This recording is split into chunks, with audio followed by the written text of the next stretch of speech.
Las pisadas misteriosas de G.K. Chesterton.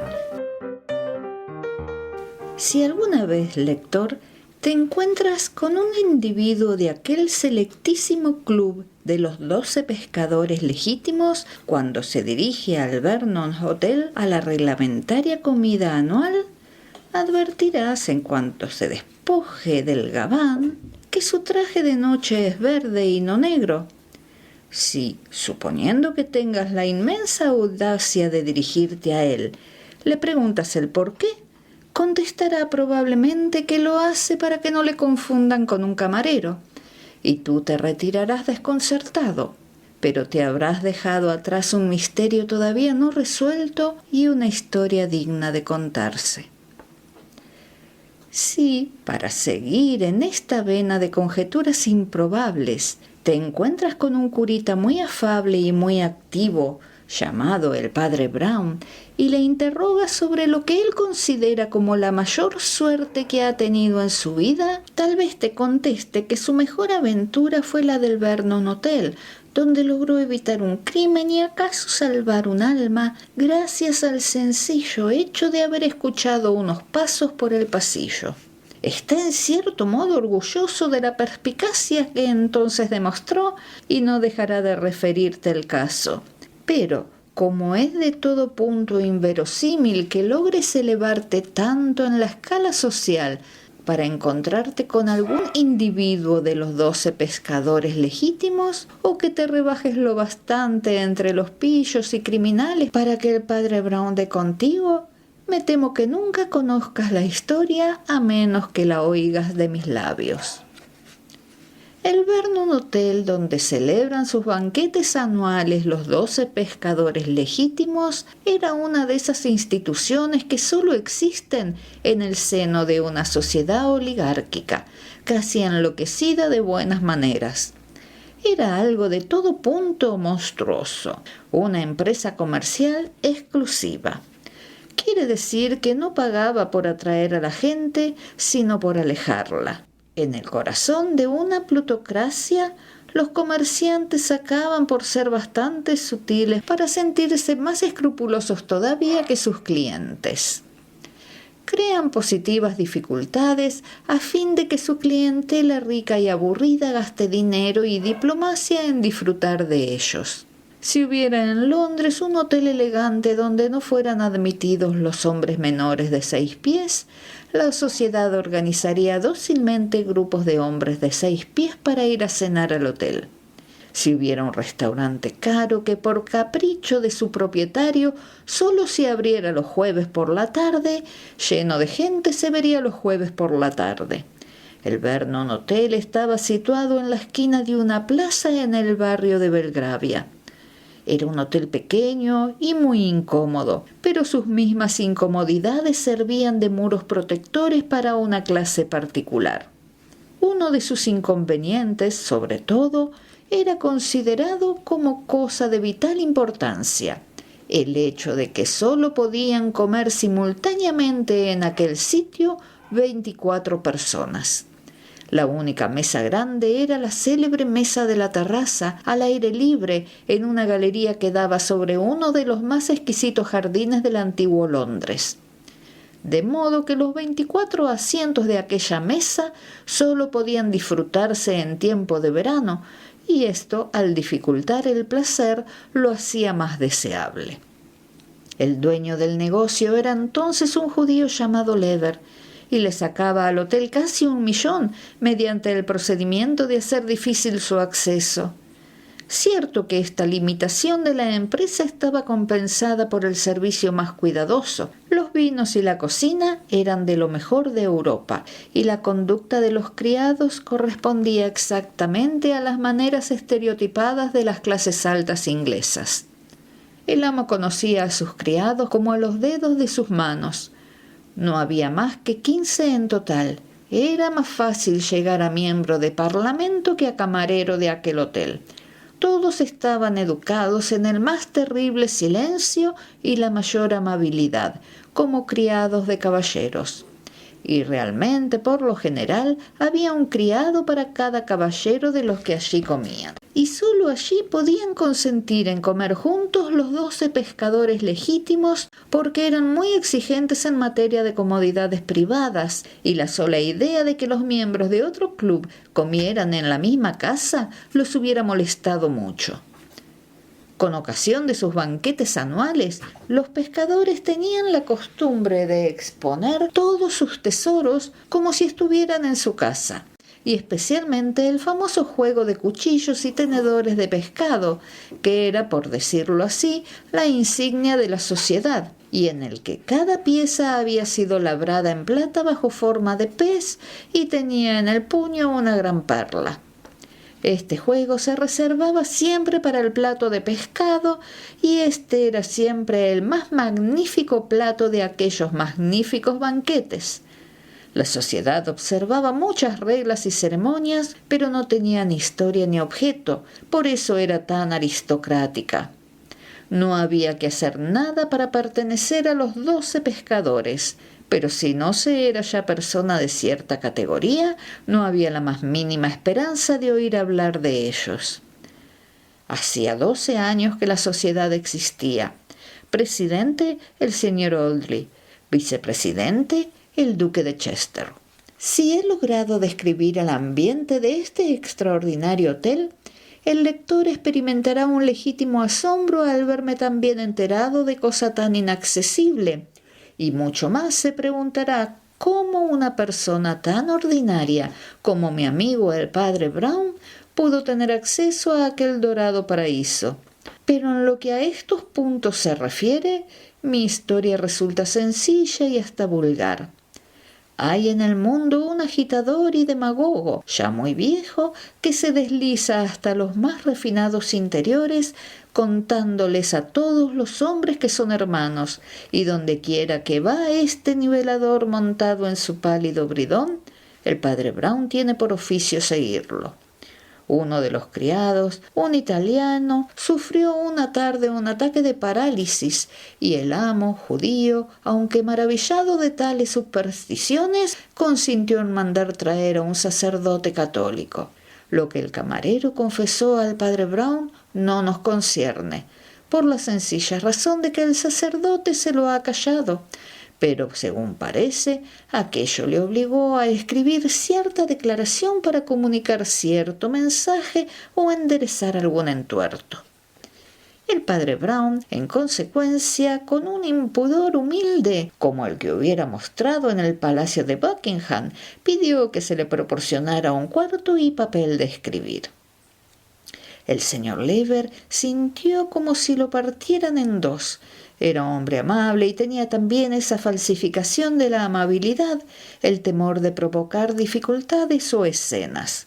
Por otra parte, la presencia de un extranjero en el hotel aquella noche era como un manchón sobre un objeto recién limpiado.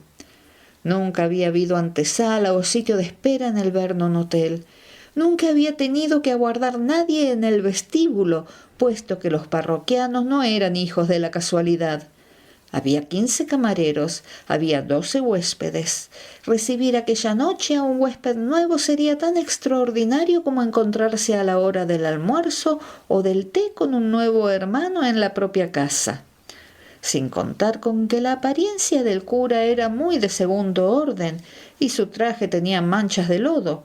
La mera presencia de aquel clérigo podría provocar una crisis en el club. El señor Lever, no pudiendo borrar el mal, inventó un plan para disimularlo. Según entráis, y nunca entraréis, en el Vernon Hotel, se atraviesa un pequeño pasillo decorado con algunos cuadros deslucidos pero importantes, y se llega al vestíbulo principal, que se abre a mano derecha en unos pasillos por donde se accede a los salones, y a mano izquierda en otros pasillos que llevan a las cocinas y servicios del hotel. Inmediatamente a mano izquierda se ve el ángulo de una oficina con cancel de cristal que viene a dar hasta el vestíbulo. Una casa dentro de otra, por decirlo así, donde tal vez estuvo en otro tiempo el bar del hotel precedente. En esta oficina está instalado el representante del propietario. Allí, hasta donde es posible, todos se hacen representar por otros. Y algo más allá, camino de la servidumbre, está el guardarropa, último confín del dominio de los señores. Pero entre la oficina y el vestuario hay un cuartito privado, que el propietario solía usar para asuntos importantes y delicados, como el prestarle a un duque 1000 libras o excusarse por no poder facilitar medio chelín. La mejor prueba de la magnífica tolerancia del señor Lever consiste en haber permitido que este sagrado lugar fuera profanado durante media hora por un simple sacerdote que necesitaba garrapatear unas cosas en un papel. Sin duda, la historia que el padre Brown estaba trazando en aquel papel era mucho mejor que la nuestra, pero nunca podrá ser conocida. Me limitaré a decir que era casi tan larga como la nuestra, y que los 2 o 3 últimos párrafos eran los menos importantes y complicados, porque fue en el instante en que llegaba a estas últimas páginas cuando el sacerdote comenzó a conceder cierta errabundez a sus pensamientos y permitió a sus sentidos, muy agudos por lo general, que despertaran. Oscurecía, llegaba la hora de la cena. Aquel olvidado cuartito se iba quedando sin luz y tal vez la oscuridad creciente, como sucede a menudo, afinó los oídos del sacerdote. Cuando el padre Brown redactaba la última y menos importante parte de su documento, se dio cuenta de que estaba escribiendo al compás de un ruidito rítmico que venía del exterior, como cuando uno piensa a tono con el ruido de un tren. Al darse cuenta de esto, comprendió también de qué se trataba. No era más que el ruido ordinario de los pasos, cosa nada extraña en un hotel. Sin embargo, conforme crecía la oscuridad, se aplicaba con mayor ahínco a escuchar el ruido. Después de haberlo oído algunos segundos como en sueños, se puso en pie y empezó a oírlo adrede, inclinando un poco la cabeza.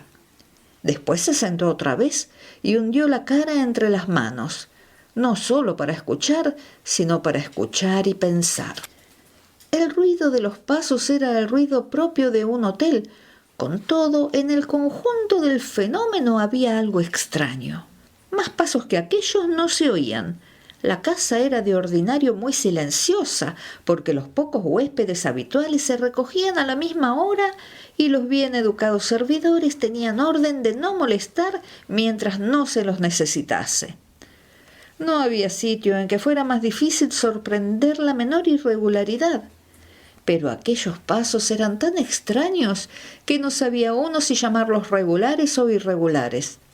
El padre Brown se puso a seguirlos con sus dedos sobre la mesa, como el que trata de aprender una melodía en el piano.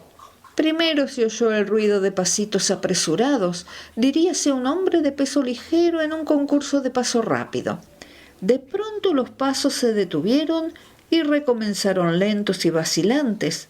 Este nuevo paso duró casi tanto como el anterior, aunque era 4 veces más lento. Cuando éste cesó, volvió aquella ola ligera y presurosa, y luego otra vez el golpe del andar pesado.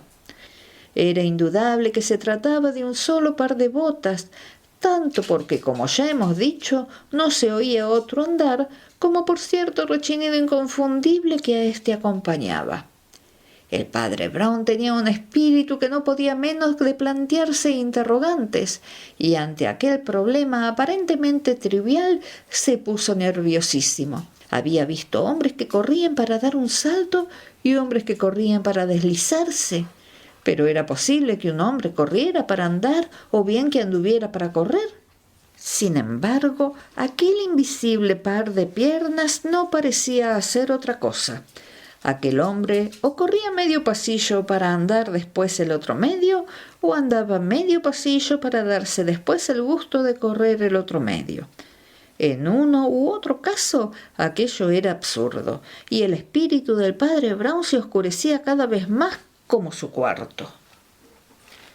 Poco a poco, la oscuridad de la celda pareció aclarar sus pensamientos, y le pareció ver aquellos fantásticos pies haciendo cabriolas por el pasillo en actitudes simbólicas y no naturales.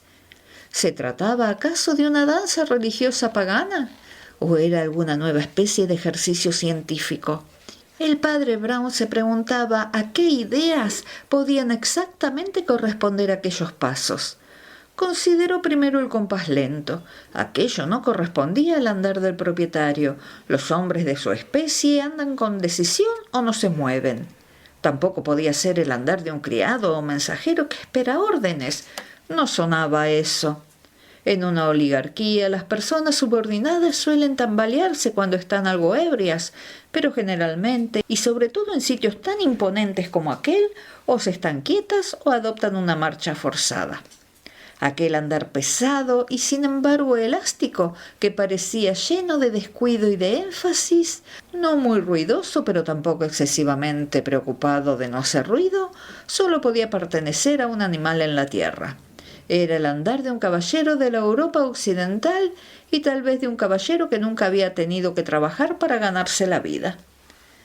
Al llegar el padre Brown a esta certidumbre, el paso menudito volvió y corrió frente a la puerta con la rapidez de una rata. Y el padre Brown advirtió que este andar, mucho más ligero que el otro, era también menos ruidoso, como si ahora el hombre anduviera de puntillas. Sin embargo, no sugería la idea del secreto, sino de otra cosa que Brown no acertaba a recordar, y pugnaba por recordar en uno de esos estados de semirrecuerdo que le hacen a uno sentirse semiperspicaz. En alguna otra parte había oído él ese andar menudo, y de pronto volvió a levantarse poseído de una nueva idea y se aproximó a la puerta. Su cuarto no daba directamente al pasillo, sino por un lado a la oficina de las vidrieras y por otro al guardarropa. Intentó abrir la puerta de la oficina. Estaba cerrada con llave. Se volvió a la ventana, que no era a aquella hora más que un cuadrado de vidrio lleno de niebla rojiza al último destello solar, y por un instante le pareció oler la posibilidad de un delito como el perro huele las ratas. Su parte racional, fuera o no la mejor, acabó por imponerse en él. Recordó que el propietario le había dicho que cerraría la puerta con llave y después volvería a sacarlo de allí, y se dijo que aquellos excéntricos ruidos bien pudieran tener 1000 explicaciones que a él no se le habían ocurrido. Y se dijo además que apenas le quedaba luz para acabar su tarea. Se acercó a la ventana para aprovechar las últimas luces de la tarde y se entregó por entero a la redacción de su memoria. Al cabo de 20 minutos, durante los cuales fue teniendo que acercarse cada vez más al papel para poder distinguir las letras, suspendió de nuevo la escritura. Otra vez se oían aquellos inexplicables pies. Ahora los pasos tenían una tercera peculiaridad. Antes parecía que el desconocido andaba, a veces despacio y a veces muy deprisa, pero andaba. Ahora era indudable que corría. Ahora se oían claramente los saltos de la carrera a lo largo del pasillo, como los de una veloz pantera. El que pasaba parecía ser un hombre agitado y presuroso, pero cuando desapareció como una ráfaga hacia la región en que estaba la oficina, volvió otra vez el andar lento y vacilante. El padre Brown arrojó los papeles y, sabiendo ya que la puerta de la oficina estaba cerrada, se dirigió a la del guardarropa.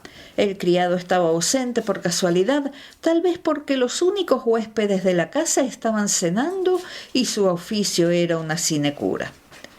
Tras andar a tientas por entre un bosque de gabanes, se encontró con que el pequeño guardarropa acababa sobre el iluminado pasillo en un mostrador de esos que hay en los sitios donde suele uno dejar sus paraguas o sombrillas a cambio de fichas numeradas. Sobre el arco semicircular de esta salida venía a quedar uno de los focos del pasillo, pero apenas podía alumbrar la cara del padre Brown, que solo se distinguía como un bulto oscuro contra la nebulosa ventana de poniente a sus espaldas. En cambio, el foco iluminaba teatralmente al hombre que andaba por el pasillo.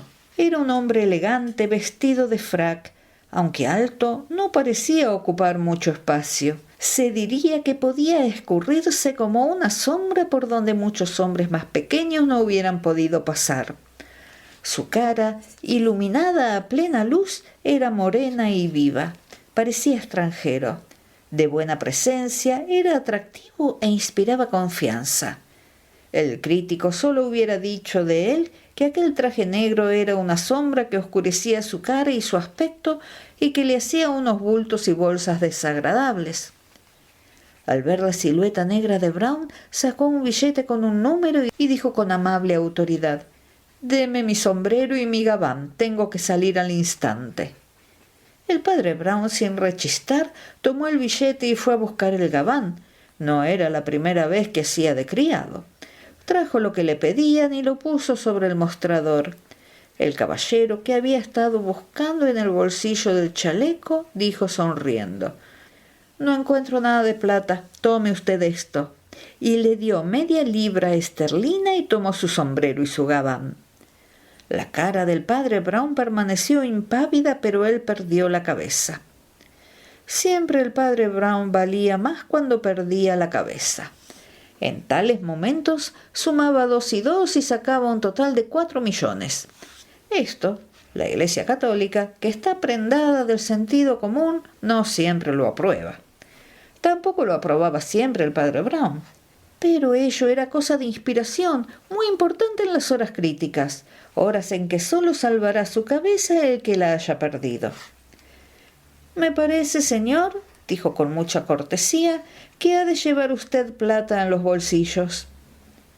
«Hombre», exclamó el caballero, «si yo prefiero darle a usted oro, ¿de qué se queja?». «Porque la plata es a veces más valiosa que el oro», dijo el sacerdote. «Quiero decir, en grandes cantidades». El desconocido le miró con curiosidad. Después miró todavía con más curiosidad hacia la entrada del pasillo. Después contempló otra vez a Brown y muy atentamente consideró la ventana que estaba a espaldas de éste, todavía coloreada en el crepúsculo de la tarde lluviosa. Y luego, con súbita resolución, puso una mano en el mostrador, saltó sobre él con la agilidad de un acróbata y se irguió ante el sacerdote poniéndole en el cuello la poderosa garra. «Quieto», le dijo con un resoplido, «no quiero amenazarlo a usted, pero...». «Pero yo sí quiero amenazarlo a usted», dijo el padre Brown con voz que parecía un redoble de tambor.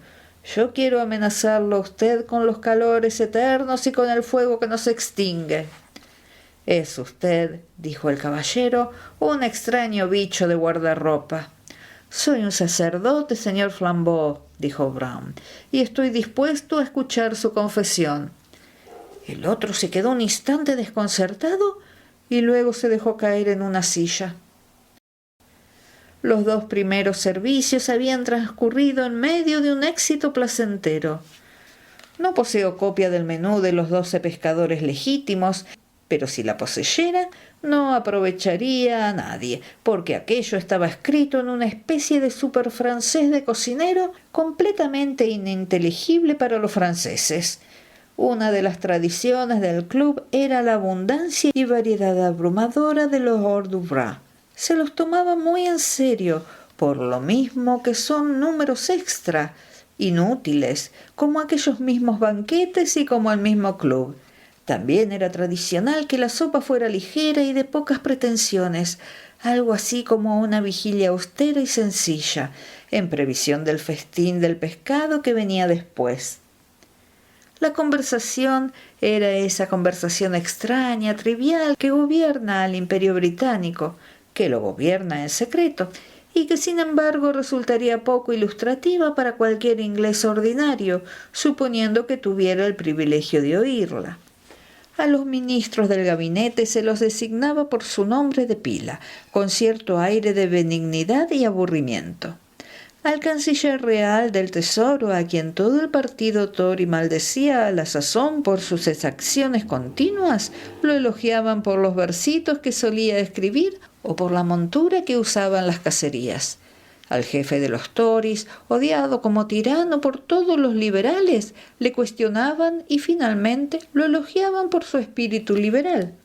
Parecía, pues, que concedieran mucha importancia a los políticos y que todo en ellos fuera importante menos su política. El señor Audley, el presidente, era un anciano afable que todavía gastaba cuellos a lo Gladstone. Parecía un símbolo de aquella sociedad a la vez fantasmagórica y estereotipada. Nunca había hecho nada, ni siquiera un disparate. No era derrochador ni tampoco especialmente rico. Simplemente estaba en el cotarro y eso bastaba. Nadie en sociedad lo ignoraba, y si hubiera querido figurar en el gabinete lo habría logrado.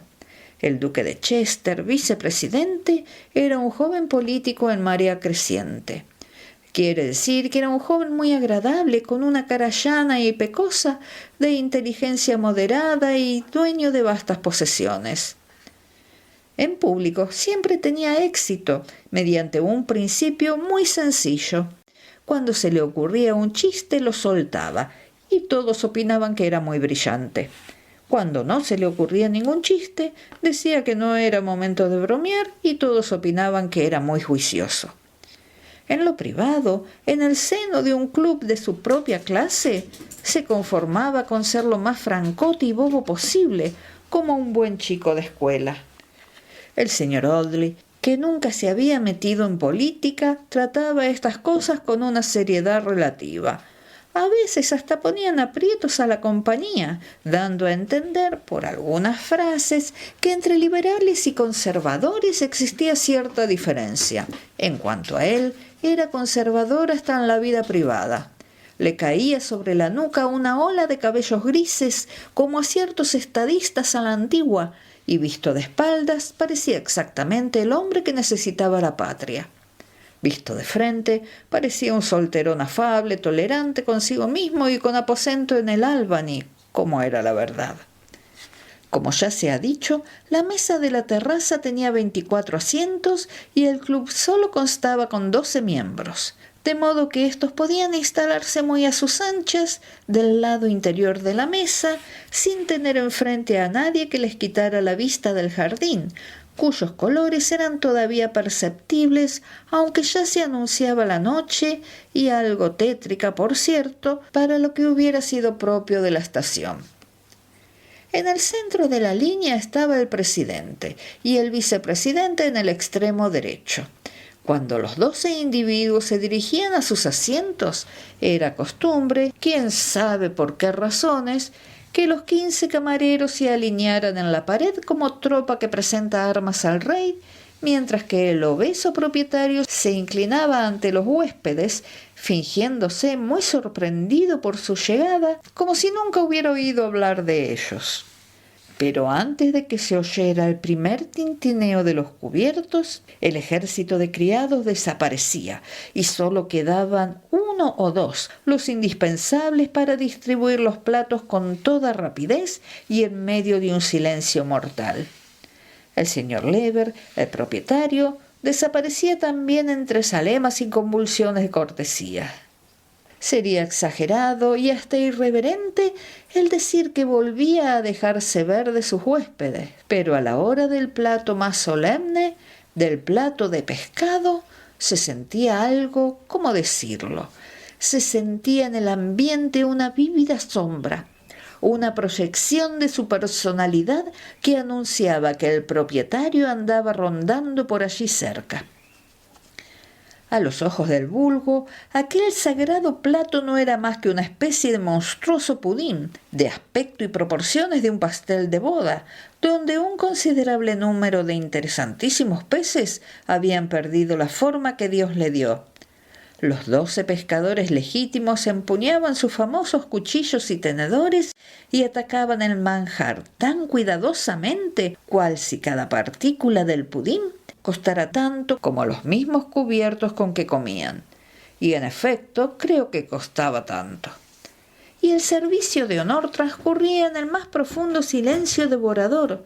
Solo cuando su plato estaba ya casi vacío, el joven duque hizo una observación casi ritual. «Solo aquí saben hacer esto, no en todas partes». «En ninguna parte», contestó el señor Audley en voz de bajo profundo, volviéndose hacia el duque y agitando con convicción su venerable cabeza. «En ninguna parte, solo aquí. Me habían dicho que en el café anglés».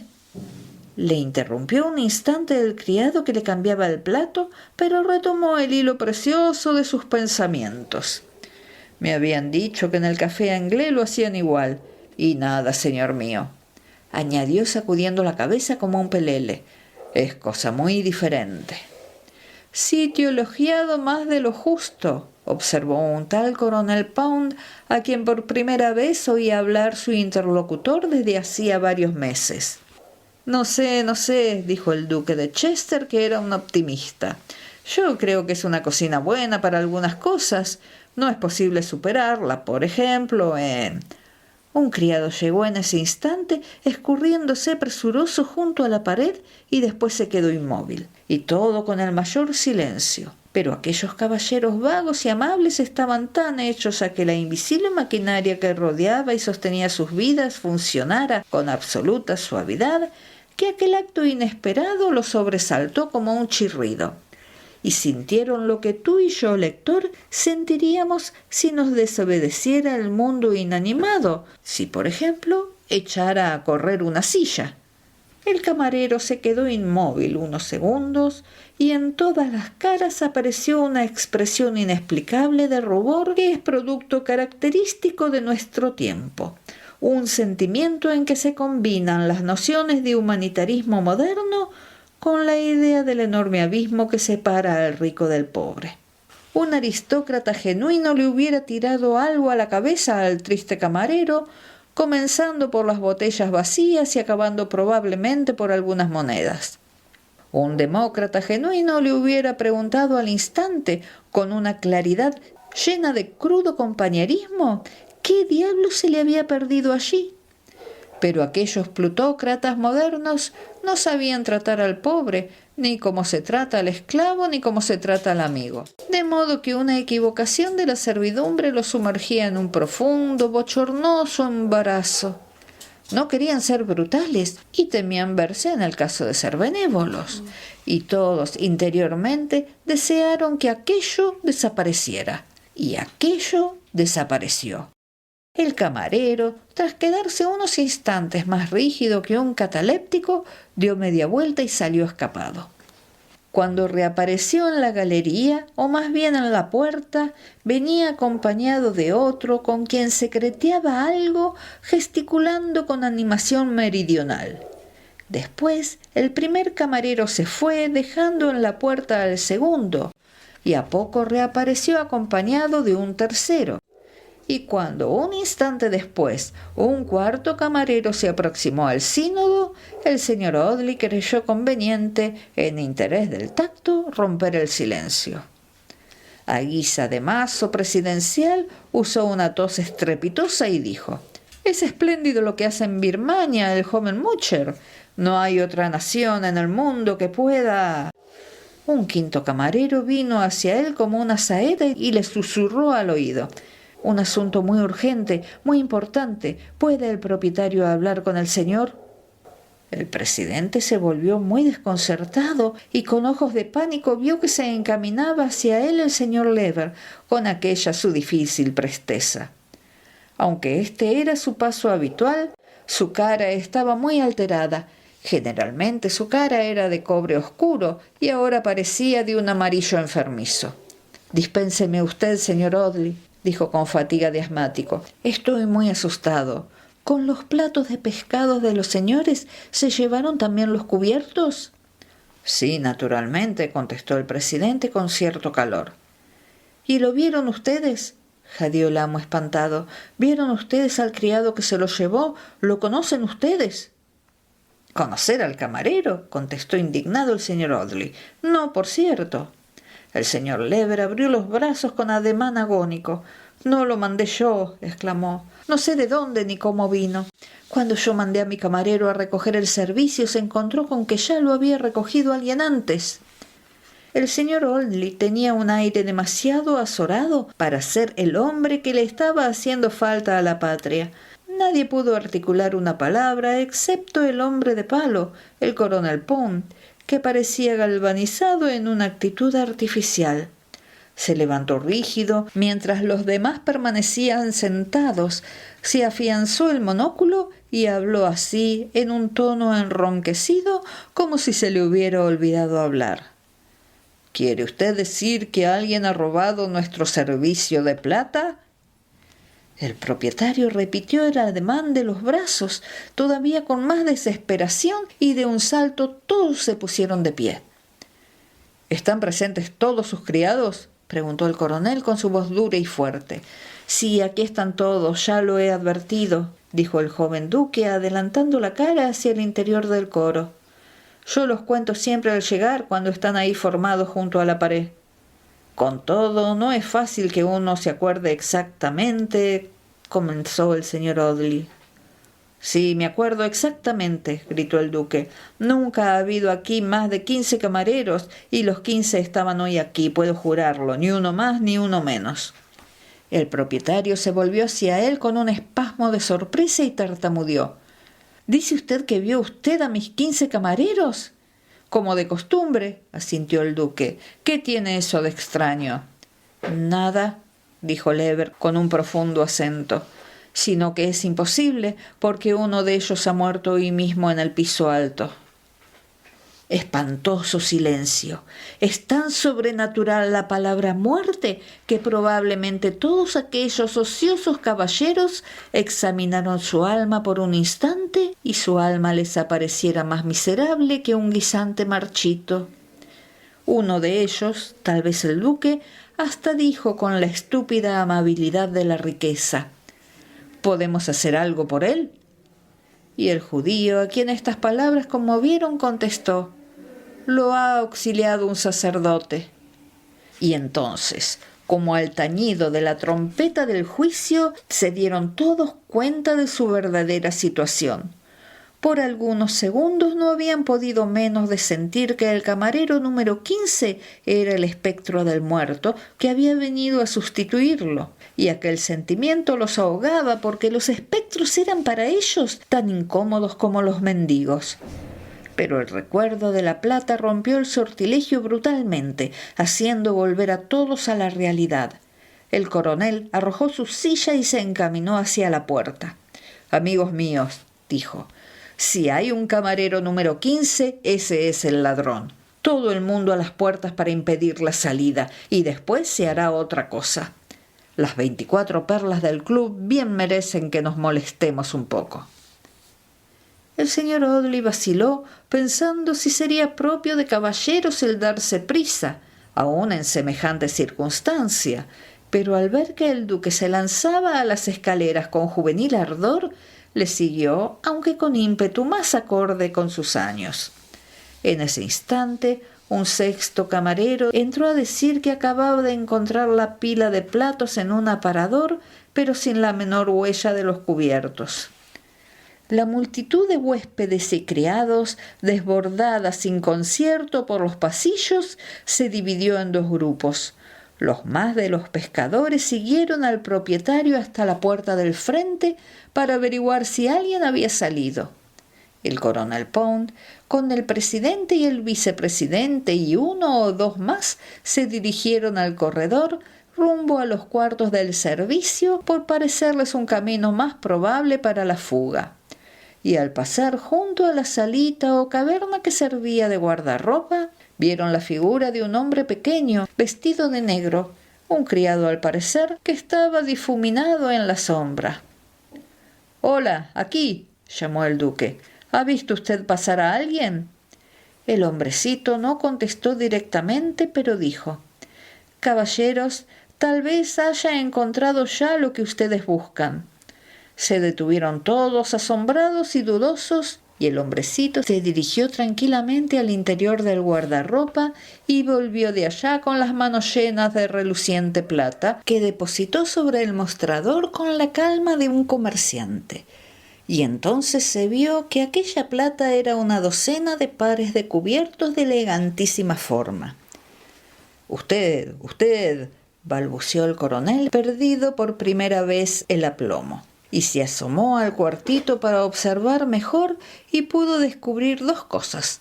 La primera, que el hombrecillo vestido de negro llevaba un traje clerical, y la segunda, que la vidriera del fondo estaba rota como si alguien hubiera escapado por ella.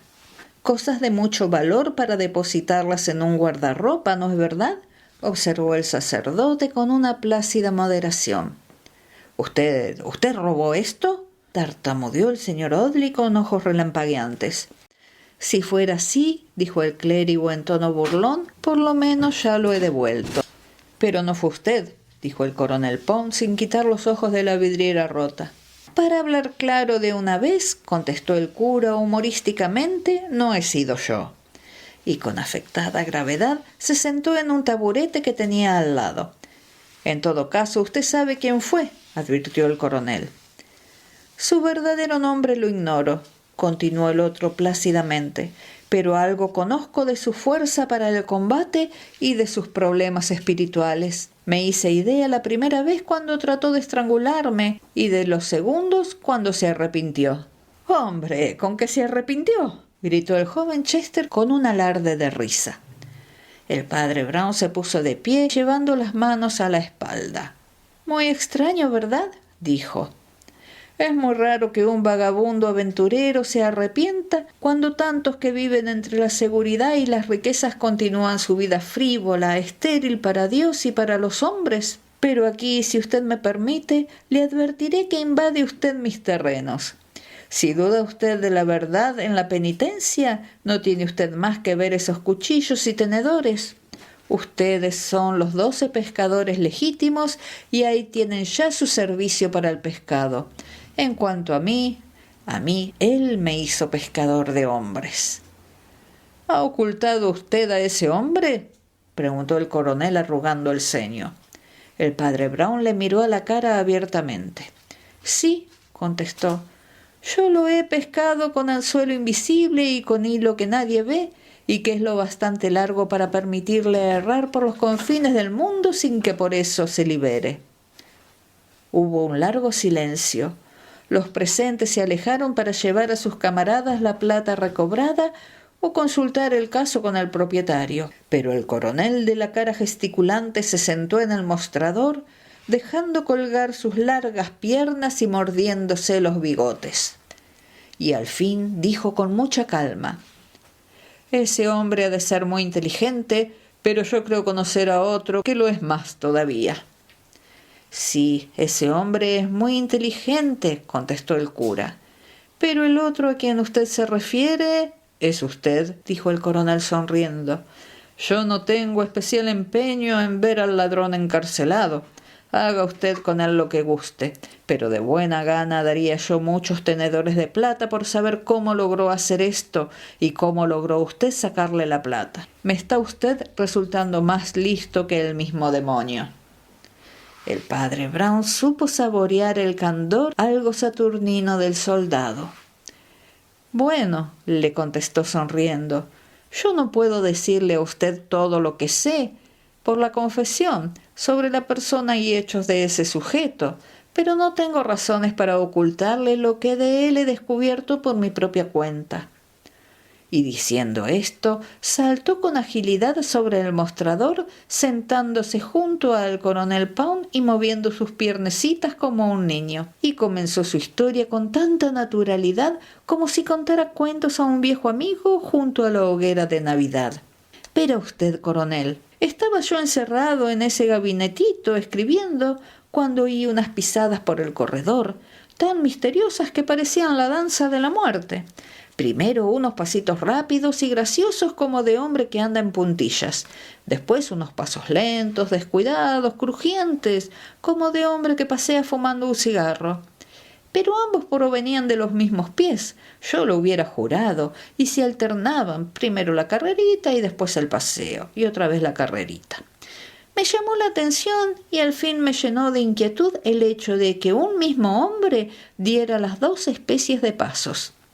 La forma de andar no me era desconocida, era el andar de un hombre como usted, coronel, los andares de un caballero bien nacido que está haciendo tiempo en espera de alguna cosa y que anda de aquí para allá, más que por impaciencia, por exuberancia física. La carrerita tampoco me era desconocida, pero no podía yo precisar qué idea se evocaba en mi espíritu. ¿A quién, a qué extraña criatura había encontrado yo en mis andanzas que corriera así, de puntillas, de aquella manera tan extraordinaria? Después me pareció oír un ruido de platos y la respuesta a mis interrogantes me resultó tan clara como la de San Pedro. Aquel era el andar presuroso de un criado, el andar con el cuerpo echado hacia adelante y la mirada baja, de puntillas, con la cola del frac y la servilleta flotando al aire.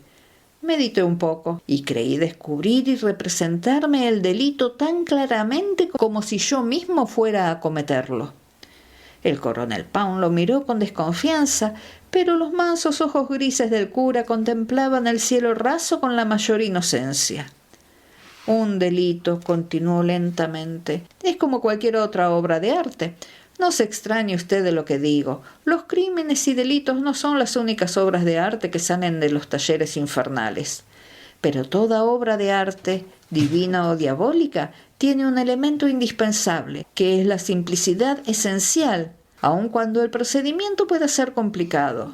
Así, en el Hamlet, por ejemplo, los elementos grotescos, el sepulturero, las flores de la doncella loca, la fantástica elegancia de Osric, la lividez del espectro, el cráneo verdoso, todo ello es como un remolino de extravagancias en torno a la sencilla figura de un hombre vestido de negro. Bien, pues aquí también, añadió dejándose resbalar suavemente del asiento y con una sonrisa, aquí también se trata de la sencilla tragedia de un hombre vestido de negro. Sí, prosiguió ante el asombro del coronel, sí, todo este enredo gira en torno a un frac negro. También aquí, como en el Hamlet, hay sus excrescencias ridículas, que en este caso lo son usted y sus amigos. Hay un camarero muerto, que a pesar de estar muerto se presenta a servir la cena. Hay una mano invisible que limpia los cubiertos de plata que hay en la mesa y después se evapora. Pero todo delito inteligente está fundado en algún hecho simplicísimo, en algún hecho no misterioso por sí mismo.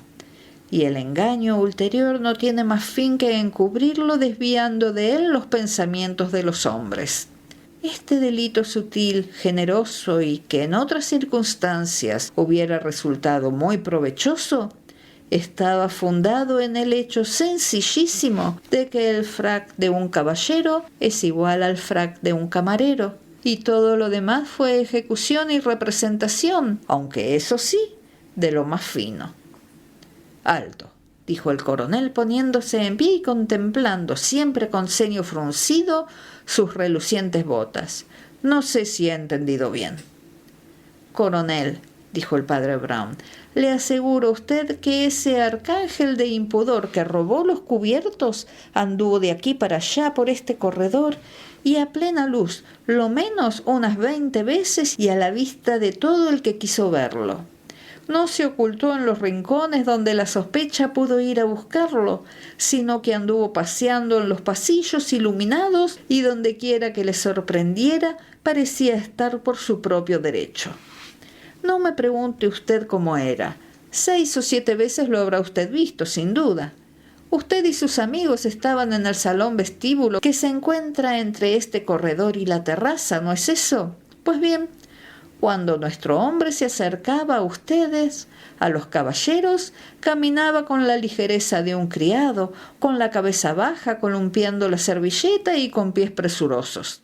Entraba en la terraza, hacía algo sobre el mantel y volvía otra vez a la oficina y a las estancias de la servidumbre. Y cuando caía bajo la mirada del empleado de la oficina y de los criados, ya era otro. Se había transformado en todas y cada una de las pulgadas que su cuerpo mide, hasta en sus ademanes y gestos instintivos. Y pasaba por entre los criados con la misma insolencia divagadora que los criados están acostumbrados a ver en los amos. Para la servidumbre no es cosa nueva el que los elegantes comensales de los banquetes se pongan a pasear por toda la casa como un animal del parque zoológico.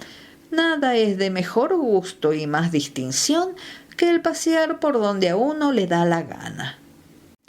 Cuando se sentía, pues, magníficamente aburrido de pasear por aquel lado, se volvía a la otra región y cruzaba otra vez frente a la oficina. Y al rebasar la sombra de ese arco se metamorfoseaba como por arte de magia y otra vez llegaba con su trotecito menudo a donde estaban los pescadores, convertido en criado solícito. Naturalmente, los señores no reparaban en un criado. ¿Y qué podían sospechar los criados de aquel distinguido señor que paseaba de aquí para allá? Una o dos veces se permitió el lujo de extremar su juego con la mayor serenidad. En los cuartos del propietario, por ejemplo, se asomó a pedir muy garbosamente un sifón de soda, diciendo que tenía sed. Declaró humorísticamente que él mismo se lo llevaría y así lo hizo en efecto, porque lo llevó al grupo de ustedes con la mayor corrección y rapidez, convertido así en verdadero criado que cumple la orden de un huésped. Claro que eso no podía durar mucho, pero no era necesario que durara más allá del servicio de pescado. Su peor momento, agregó, fue cuando tuvo que alinearse junto a los demás criados al entrar los caballeros en la terraza. Pero aún entonces se las arregló para colocarse en el ángulo del muro, donde los criados pudieran figurarse que era uno de los caballeros y los caballeros que era uno de los criados. Y lo demás se hizo sin la menor dificultad. Todo camarero que se encontró con él lejos de la mesa lo tomó por un perezoso aristócrata, y no tuvo más trabajo que acercarse a la mesa 2 minutos antes de que ustedes acabaran de comer el pescado, transformarse en un activo camarero y retirar los platos. Arrinconó estos en cualquier aparador, se atiborró los bolsillos con los cubiertos, de modo que el traje le hacía unos bultos y corrió como una liebre, yo le oí cuando se acercaba, en dirección hacia este guardarropa. Aquí se transformó nuevamente en un plutócrata, a quien acababan de llamar para algún asunto urgente, y con dar su ficha al empleado del guardarropa pudo haberse escapado tan elegantemente como se había escurrido hasta aquí, solo que dio la pícara casualidad de que en ese instante el empleado del guardarropa fuera yo. ¿Y qué hizo usted?, preguntó el coronel con desmesurado interés. ¿Qué le dijo usted? Pido a usted 1000 perdones, dijo imperturbable el sacerdote, pero en este punto acaba mi historia. Y es donde empieza la historia interesante, murmuró Pound, porque creo haber entendido los manejos profesionales de este sujeto, pero los de usted, francamente, no los alcanzo. Tengo que marcharme, dijo el padre Brown, y juntos se dirigieron por el pasillo al salón vestíbulo, donde se encontraron con la cara fresca y pecosa del duque de Chester, que ruidosamente venía hacia ellos. «Venga usted acá, Pound», gritó jadeante. «Lo he buscado a usted por todas partes. La cena se ha reanudado ya a toda prisa y el viejo Audley ha pronunciado un discurso en honor de la recuperación de los cubiertos. Hay que inventar alguna nueva ceremonia para conmemorar el caso. ¿No le parece a usted? ¿Qué se le ocurre a usted?» «¿Cómo?», dijo el coronel contemplándole con cierta aprobación sardónica. «Pues se me ocurre que en adelante nos presentemos siempre aquí de frac verde en lugar de frac negro, porque nunca sabe uno a lo que se expone por parecerse tanto a los camareros». «Calle usted, un caballero no se parece nunca a un criado, ni un criado a un caballero, ¿no es eso?», dijo el coronel Pound con una creciente ola de risa. «¿Sabe su paternidad que su amigote ha de ser todo un dechado de elegancia para haber podido pasar por caballero?» El padre Brown se abrochó el humilde gabán hasta el cuello, porque la noche era tormentosa, y tomó su humilde paraguas. «Sí», dijo, «representar a un caballero ha de ser tarea muy ardua, pero vea usted, yo he creído a veces que es igualmente difícil hacer de criado».